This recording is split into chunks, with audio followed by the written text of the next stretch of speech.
जय श्रीमन नारायण। आज हम लोग चर्चा करेंगे कि वेद क्या हैं। क्या वेद कोई किताब है, कोई पुस्तक है जिसका कोई लेखक हो, या और क्या है? वेद है क्या? क्या है आखिर वेद की सच्चाई?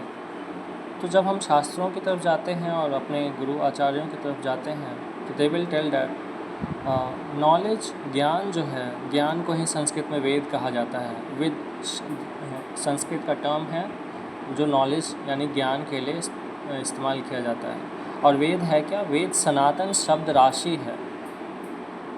जो सनातन है वैसे शब्दों की राशि है।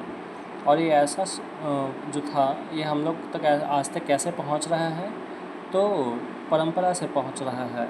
इसका मतलब कि आचार्य अपने शिष्यों को प्रदान करते हैं और सम्यक रूप से प्रदान करते हैं, जिसको संप्रदाय कहते हैं। तो आचार्य के मुख से उच्चरित होकर के और शिष्य इसको सुनते हैं, इसलिए इसको श्रुति कहा जाता है। और वेदों का कुछ लक्षण है। वो कैसा लक्षण है? वेद हमेशा, वेदों के द्वारा प्राप्त जो ज्ञान है वो हमेशा कंप्लीट होता है, पूर्ण होता है, अधूरा ज्ञान नहीं देते हैं। दूसरा लक्षण है कि ये परफेक्ट होता है। परफेक्ट का मतलब इसमें थोड़ी सी भी चूक संभव नहीं है, इसमें कोई भी भ्रम नहीं है। निश्चयात्मक ज्ञान का प्रतिपादन वेद करते हैं और वेद एररलेस हैं, उसमें कोई भी गलती नहीं पॉसिबल, असंभव है कि कोई गलती पाया जाए। और वेद सनातन है, वेदों का कोई रचयिता नहीं है। आज तक के मॉडर्न इतिहासकार ये सब सोचते रहते हैं कि शायद इस समय में वेद लिखा गया होगा, इस समय में लिखा गया होगा, लेकिन वे सब अपनी मूर्खता का ही परिचय देते हैं। वास्तव में वेद सनातन है। वेद स्वयं भगवान का श्वास प्रश्वास है और वेद श्रुति कहलाती है। श्रुति हम लोग तक कैसे पहुंचती है? तो इसका जो वास्तविक जो नियम है जिससे श्रुति का वास्तविक ज्ञान हमें प्राप्त होता है वो होता है परंपरा के द्वारा। और परंपरा क्या होता है? सम्यक रूप से आचार्य के द्वारा शिष्य इसको ग्रहण करते हैं, सुन करके ग्रहण करते हैं। पहले आचार्य उसका उच्चारण करते हैं, फिर शिष्य उसका उच्चारण करते हैं। ऐसे ही 3-4 बार करके शिष्य उसको ग्रहण करते हैं और जीवन पर्यंत स्वाध्याय, निधिध्यासन और उसका चिंतन मनन करते करते लास्ट में उसको ध्यान अपने फिर आगे शिष्यों को बढ़ाते हैं। तो ऐसे 4 परंपराएं हम लोग के पास प्राप्त हैं, जिनमें 4 ही हैं और चारों का नाम है सनकादिक परंपरा, श्री संप्रदाय, रुद्र संप्रदाय और ब्रह्म संप्रदाय।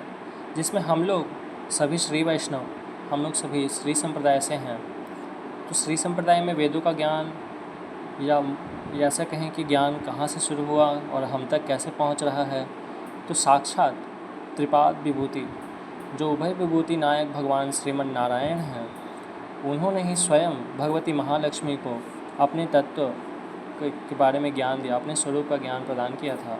उन्हीं भगवती महालक्ष्मी ने विश्वक्सेन, जो समस्त पार्षदों में प्रमुख हैं और वहाँ भगवान वैकुंठनाथ के सेनापति कहे जाते हैं, उन्हीं भगवान श्रीमन नारायण के परम भक्त विश्वक्सेन जी को भगवती महालक्ष्मी जी ने भगवान के बारे में ज्ञान प्रदान किया था। उन्हीं विश्वक्सेन जो महान त्रिपाद विभूति में भगवान के पार्षद हैं, उन्होंने षटकोप सूरी को यही ज्ञान प्रदान किया था। ये षटकोप सूरी कौन है? तो जैसा कि हम सभी जानते हैं कि द्वापर युग के अंतिम में भगवान श्री कृष्ण अपनी लीला का संवरण करके वैकुंठ लोक को पधार चुके थे। लेकिन उसी समय जस्ट 40 दिनों बाद इसी भूतल पर षटकोप सूरी का दक्षिण भारत में जन्म हुआ था।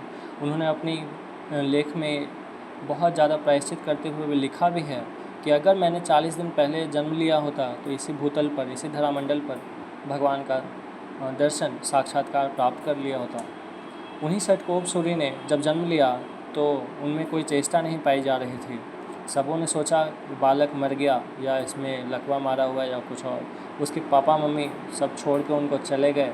नीम के पत्ते जो होते हैं, खोखला जो पेड़ होता है, उसमें वे पड़े हुए थे, बिना खाए पिए भगवान का नित्य निरंतर ध्यान करते हुए भगवान के ध्यान से ही पोषित होते रहे। और उनको भगवती महालक्ष्मी के आदेश से विश्वक्सेन जी स्वयं भूतल पर आकर उनको वही सेम ज्ञान प्रदान करते हैं। षटकोप सूरी ये दिव्य आलवारों में से बहुत प्रमुख हैं और 4000 प्रबंधों का इन्होंने रचना किया। इनसे श्रीनाथ मुनि को और श्रीनाथ मुनि से पुंडरीकाक्षाचार्य जी को, पुंडरीकाक्षाचार्य जी से राम मिश्र स्वामी जी को और राम मिश्र स्वामी जी से यामुनाचार्य मुनि को मिला है। यामुनाचार्य से महापुण्य जी को और महापुण्य से हम सभी के परमाचार्य श्री स्वामी रामानुजाचार्य स्वामी जी, उन तक ये ज्ञान पहुंचा। उनके फिर 72 प्रमुख शिष्य माने जाते हैं और उन्हीं शिष्यों की श्रृंखला में आज सभी श्री वैष्णव, आप हो या हम हो, सभी दीक्षित हैं। जय श्रीमन्नारायण। आगे आने वाले वीडियोज़ में हम विशिष्टाद्वैत पे चर्चा करेंगे।